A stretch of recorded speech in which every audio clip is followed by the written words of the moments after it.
Pinakawala na kahapon ng New People's Army ang dalawang sundalong binihag nito bilang pagsunod sa naging kasunduan sa pagitan ng pamahalaan at ng CPP, NPA, NDF sa ika-4 na round ng peace talks.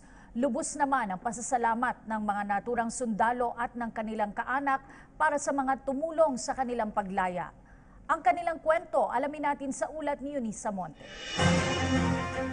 Biyaya matapos lumaya sa kamay ng kaaway.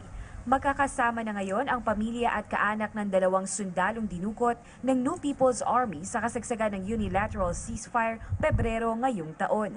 Ito ay kasunod na naging kasunduan ng National Democratic Front at ng gobyerno sa 4th round ng peace talks sa the Netherlands na palayain na ang mga bihag nitong sundalo na sina Sergeant Sulaiman Calukop at Private First Class Samuel Garay na kapwa mula sa 39th Infantry Battalion. Kwento ni Sergeant Calukop, hindi sila armado at magdadala lamang ng mga dokumento nang biglang abangan ng armadong grupo ng NPA sa Sultan Kudarat at sapilitang dalhin sa kabundukan. Talagang tinutukan po kami ng estimate ko mga 17 fully arms. Labas na doon yung nasa high ground. Marami sila eh. Habang papalayo po kami, mahirap dahil nakatali po yung kamay mo na hindi mo matanggap dahil wala kang baril na hinuli. Okay lang sana kung may baril ako. Nakasibilyan naman po ako eh. Dagdag pa niya, naging mahirap ang kanilang mahigit 2 buwan na pananatili sa kampo ng rebelding grupo, lalo pat nag-aalala ang kanilang naiwang mahal sa buhay. Wala naman umanong ransom na hinihingi ang NPA, ngunit Plano na po na parang ipakita sa kwan na malaki yung kakaya nila manghuli ng kasundaluhan.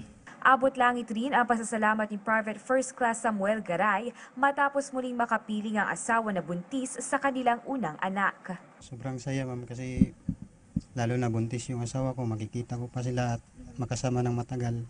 Muli namang diniin ang hukbong sandatahang lakas ng Pilipinas na ito ay pagtatama ng rebelding grupo na kanilang kamalian sa panahon ng unilateral ceasefire.